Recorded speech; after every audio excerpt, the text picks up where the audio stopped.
Vamos a leer un fragmento del artículo que ha publicado José María Aznar. Sí, para ver cómo reaccionan nuestros amigos de Lérida. Muy bien, ya que si estos números son correctos, implicaría que... Yo creo que sí lo son. Que entre el 96 y el 2003 el nacionalismo... Que los años de Aznar el nacionalismo retrocedió algo. Muy bien, lo leo. Sí. Quiero recordar que entre 1996 y 2003 la suma de CiU y ERC descendió en votos y en escaños en las últimas elecciones autonómicas y en las elecciones generales. En las autonómicas, desde 1.625.000 hasta 1.568.000 votos, desde 73 hasta 69 escaños, y desde el 50,4% del voto válido hasta el 47,3%. En las generales, desde 1.314.000 en 1996 hasta 1.160.000 en 2000, de 17 a 16 escaños, y desde el 25,7% del voto sobre el censo hasta el 21,9%. Además, la media de la escala de nacionalismo catalán elaborada por el CIS, entre paréntesis, 1 igual mínimo grado de nacionalismo, 10 igual máximo grado de nacionalismo, descendió durante aquellos años de gobierno del PP desde el 5,72 en 1995 hasta el 5,42 en 2003. El último registro, en noviembre de 2012, la sitúa en el 5,9. Bien, no me extraña que las cifras sean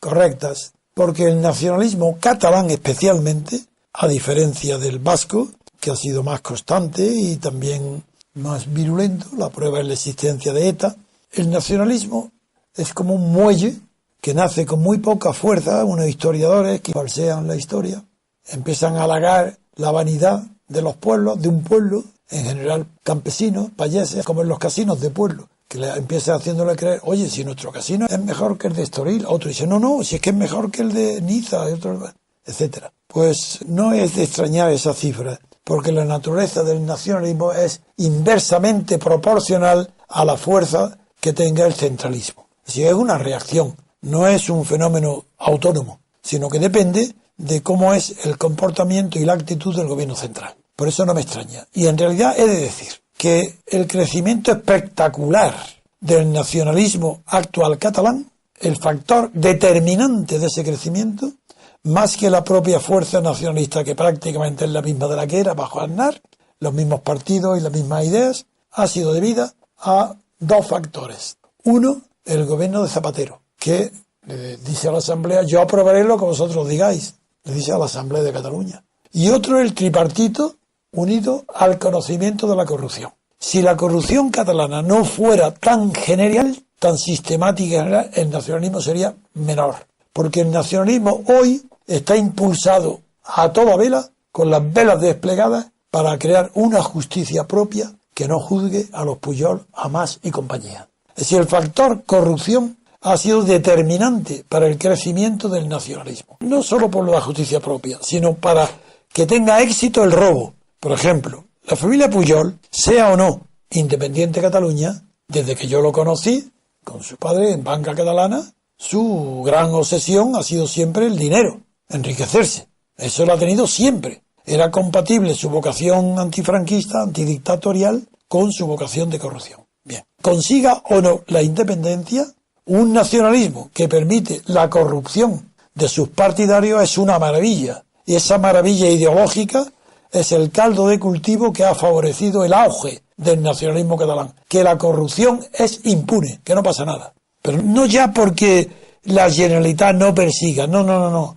sino porque el gobierno central de Madrid no hace nada para combatir la corrupción de Cataluña, de los dirigentes catalanes, de los separatistas catalanes, de la Generalitat, de los partidos catalanes, corrompidos, sí. Por eso el auge no me extraña. Y me acaba de comentar Roger algo que, para terminar, me gustaría que repitiera unas palabras de Pujol relativas que se refiere a esos años. Sí, pues en estos años dijo que el nacionalismo era una idea oxidada, retrógrada, que no llevaba a ningún sitio y que había otras cosas antes que esto. Antes que luchar. Sí. Ahí veis que entonces la causa del progreso aritmético del nacionalismo catalán no ha sido debida a la fuerza propia de los nacionalistas, como más que no creía en esa causa, sino al empuje, al torbellino, al aire, al viento en popa que le ha puesto el gobierno de Zapatero y el tripartito luego, porque ya al entrar en el tripartito el Partido Socialista era el colmo.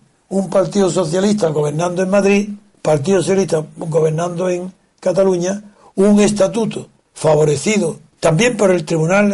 Es que no han entendido la sentencia del Tribunal Constitucional porque no tienen conocimiento, son leguleyos, no son juristas y no saben que todo lo que aprobó el Tribunal Constitucional es ilegal también, y que el Tribunal Constitucional cometió una locura, una barbaridad, porque quiso limitarlo para el futuro. Y sí, quitó algunas cositas, quiso limitar que en el futuro fuera más lejos. Y entonces se dictó una resolución interpretativa de la Constitución, que está prohibido. Ninguna jurisdicción judicial o política, constitucional o ordinaria, le está permitido dictar interpretación de las leyes si en un caso controvertido. Si se resuelve un caso, tienen que interpretar la ley aplicable. Pero sin controversia, dictar leyes, eso se pone a invadir el poder, la esfera del poder constituyente. Y en la Constitución española, el poder constituyente fueron los partidos del consenso. Nada más. No ni referéndum, fueron los partidos. Y el Tribunal Constitucional no fue poder constituyente, era un poder constituido. Y cuando un poder constituido como el Tribunal Constitucional invade la esfera del poder constituyente mediante la interpretación expansiva de la Constitución, se produce el fenómeno que el abate Sieyes calificó con el nombre de poder constitucionario, es decir, ilícito. Esto es lo que no saben los catalanes, que la Constitución en realidad favoreció el estatuto y se contentó con prohibirlo para el futuro, que hiciera más locura en el futuro, mediante un poder nulo que no tiene, que es el de interpretar la Constitución cuando no hay caso que resolver.